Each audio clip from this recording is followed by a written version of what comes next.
The closer you are, more you will trade with it. The moment someone controls your emotions, they own a piece of you. It does not matter how strong you look. It does not matter how intelligent you are. It does not matter how calm you claim to be. If another person can pull anger out of you on command, the closer you are market with it. If they can disturb your peace with a sentence, a look, a delay, or a disrespectful tone, then your mind is not fully yours. It belongs, in part, to the people who know how to provoke it.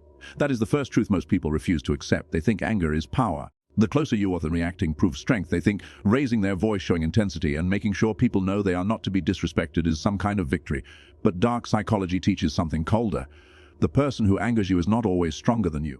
The closer you are to a market, they are simply more strategic than you in that moment. They understand your trigger better than you understand your own mind. They press a button, you react. In that exchange, power transfers, not because they won the argument, because they won your nervous system. The closer you will trade with. Most people live like this every day without realizing it. They are emotionally remote, controlled by coworkers, family members, partners, strangers, and people online who do not even deserve a second of thought. One rude comment ruins their mood. One dismissal ruins their confidence. The closer you are, more you will trade with it. One small act of disrespect becomes a mental replay loop for hours, and they call this normal. No, this is being programmable, because when you are easily bothered, you become predictable, and predictable people are easy to manipulate. They can be baited, they can be distracted. The closer you are there, the more you're emotionally exhausted. They can be pulled off their path by people whose only real power is chaos. The goal of this video is not to make you emotionless. It is to make you difficult to access, difficult to provoke, difficult to read, difficult to move. The closer you will, the more you will trade with it, because some people do not want face with you. They want proof that they can affect you. They want to feel important by changing your energy. They want to know they can get under your skin whenever they choose. That is why becoming unbothered is not only self-help, it is self-defense. The closer you, the more you will trade with. And the first step is understanding where anger actually comes from. Anger is almost never about the event itself. It's about the meaning your mind attaches to the event. Someone interrupts you, someone ignores you, someone criticizes you, someone talks down to you, someone underestimates you. The event happens in 1 second, but your anger is produced by the interpretation that follows.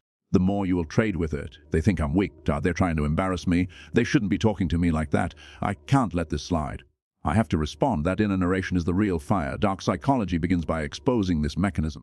People do not directly control your emotions. They trigger a story inside you. That story creates the anger. The anger creates the reaction. The reaction gives them what they wanted access. So if you want to never get angry or bothered, you must stop focusing only on other people. The more you will trade with it, you must begin studying the stories your own mind creates when people behave badly. This is why most advice fails. People tell you to take a deep breath, count to 10, walk away, ignore it, be mature. But none of that works consistently if the inner story remains untouched. To remark it, then we will trade with it, because if your mind still believes the event is a threat to your worth, your breathing technique is just a small delay before the explosion. You need something deeper. You need psychological dis. Marcus Aurelius understood this. So did every serious thinker who studied power.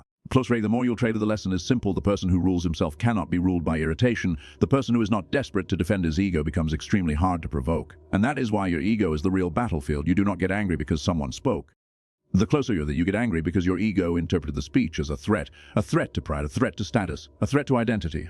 Here is the part most people hate hearing. The more fragile your ego, the easier you are to provoke. Closer you are market, the more you will trade with it. This is why insecure people are often the most reactive. Every disagreement feels like disrespect. Every correction feels like humiliation. Every joke feels loaded. They are not angry because they are powerful. They are angry because they are porous. Everything gets in. The art, the more you'll trade with it. So the art of becoming unbothered is not pretending not to care. It is becoming so internally stable that other people's bad behavior does not automatically enter your sense of self. That takes a different kind of strength, not the strength to dominate others, the strength to remain unchanged. The more you will trade with. Imagine someone trying to insult you and finding nowhere for the insult to land. Imagine someone trying to provoke you and being met with calm observation. Imagine someone trying to disturb your energy and realizing your energy does not belong to the room. That is when manipulation starts to fail. The more you will trade with it, because people do not get angry only because others are rude. They get angry because certain doors inside them are still open. Until you identify those doors, you will keep blaming other people when the real issue is access. The closer you are, more you will trade with it. The world keeps gaining access to your emotions because certain weaknesses inside you are still untrained. The need to major doors. Door one, the need to be respected by everyone. This is the first trap. You say you want peace, but secretly you also want universal respect. You want strangers.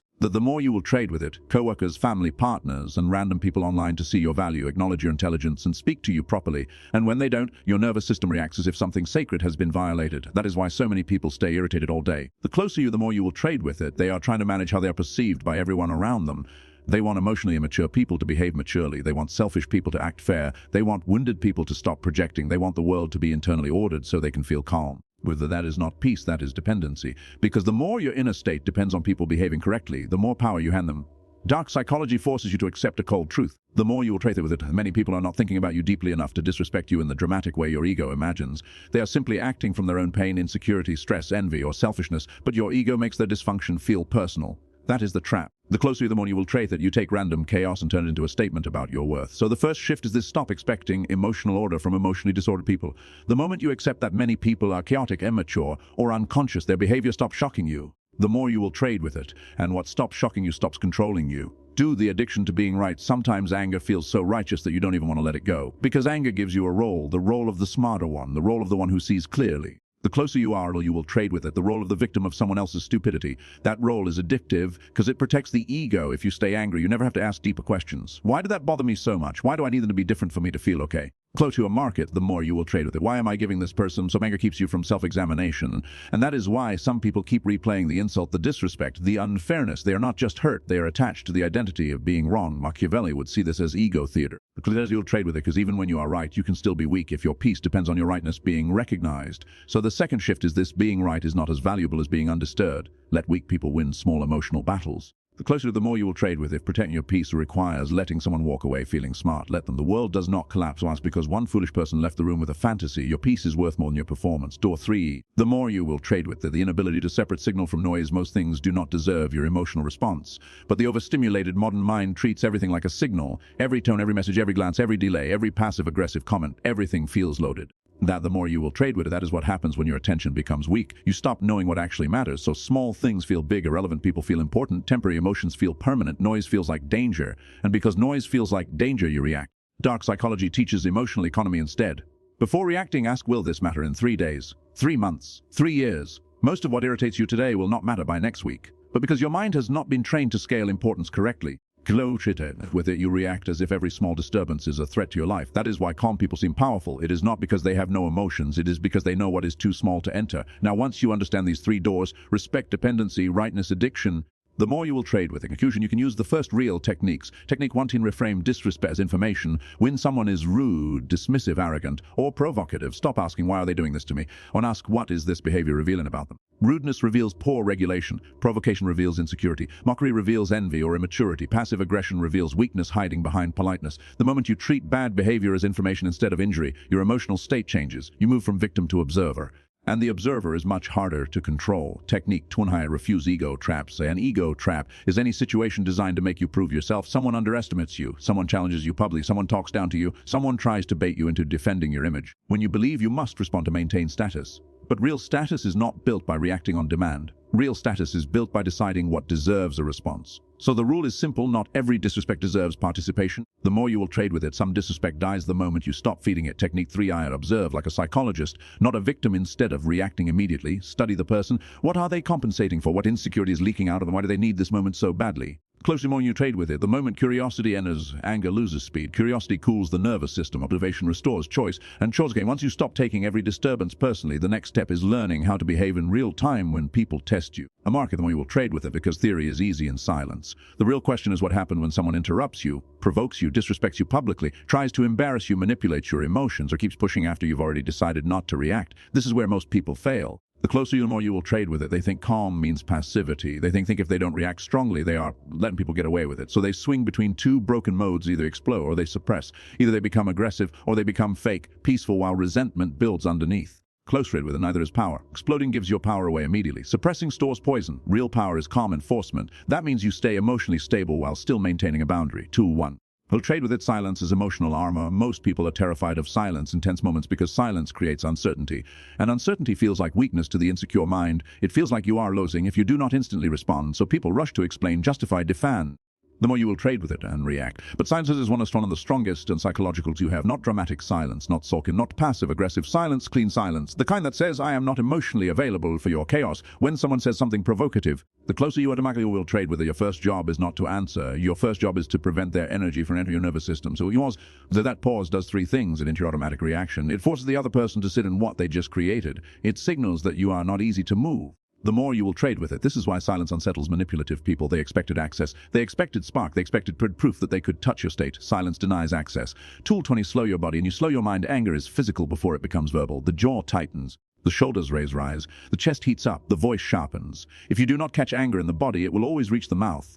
So one of the simplest dark psychology techniques is this: when provoked, move slower, slower breath, slower blink, slower posture, slower speech. The more you'll trade with it. Why does this work? Because the body and mind are linked. Most people let anger speed them up. Speed makes them sloppy. Sloppiness makes them reveal too much. Revealing too much gives the other person information and control.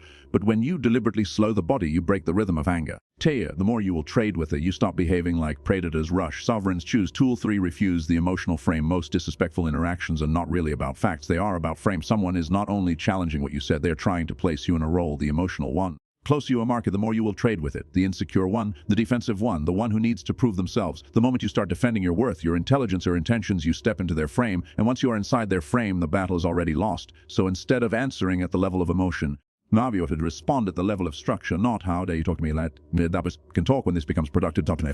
Not, that's not what I meant. Let me explain. But that's your interpretation. Note, you're being unfair. But the closer you are to a market, I'm not continuing this in that tone, and now the emotional geometry changes. You stop wrestling in the mud. You stop fighting for moral victory. You start controlling the conditions of engagement. That is power. 2 is power. The closer you are, more you will trade with it. Handle chronic disrespect. Structurally, some people are not random irritations. They're repeated patterns. The coworker who always undermines, the family member who always pokes, the friend who hides hostility behind jokes, the partner who uses contempt. With these people, the more you will trade with it. The goal is not one perfect reaction. The goal is system design. Because if someone has repeatedly disturbed your peace, the issue is no longer their behavior. The issue is your access policy. You are still giving them too much access, too often, too freely, too emotionally. So do not solve chronic disrespect emotionally. Solve it structurally. Limit exposure. Shorten conversation. Stop over-explaining. Reduce emotional openness. Increase consequence. Some people do not change because you asked nicely. They change when access changes, and if they never change, the more you will trade with it because your distance improves. Tool 5, be calm in arguments without becoming passive. Being unbothered does not mean allowing abuse. It does not mean never speaking. It means speaking from clarity instead of hijack. A reactive person tries to release emotion. The more you will trade with it. A powerful person tries to resolve or end the situation cleanly. So if you need to speak, speak simply. Short sentences, no speeches, no emotional flooding, no proving. The calmer you are, the more weight your words carry. The more emotional you are, the cheaper your words become. The more you will trade with. This is why calm people often appear more powerful than loud people, because the room instinctively feels who is being ruled by emotion and who is ruling themselves. The final stage of becoming unbothered is not winning every interaction. It is not having the perfect comeback. The closer you're to a market, the more it is not learning how to destroy people with psychology. And it is not becoming cold, robotic, or emotionally dead. It is learning how to recover your center so quickly that other people stop being able to live inside your mind. Because this is where most people truly lose. Try you more, you'll trade with it. Not in the insult, not in the argument, not in the moment of disrespect. They lose it in the replay. They go home and relive it. They replay the tone, the look, the scene, the comeback they should have said. The more you will trade with it, they may rehearse imaginary conversations and keep the person alive inside their head long after the interaction is over. That is the deepest form of emotional surrender, because now the person is not only affecting your nervous system in real time, they are occupying your inner world rent-free. The more you'll trade with it. Step 1, stop replaying disrespect as if it is useful. Your mind lies after conflict. It tells you that replaying the moment is preparation, that if you analyze it enough, you will feel resolve.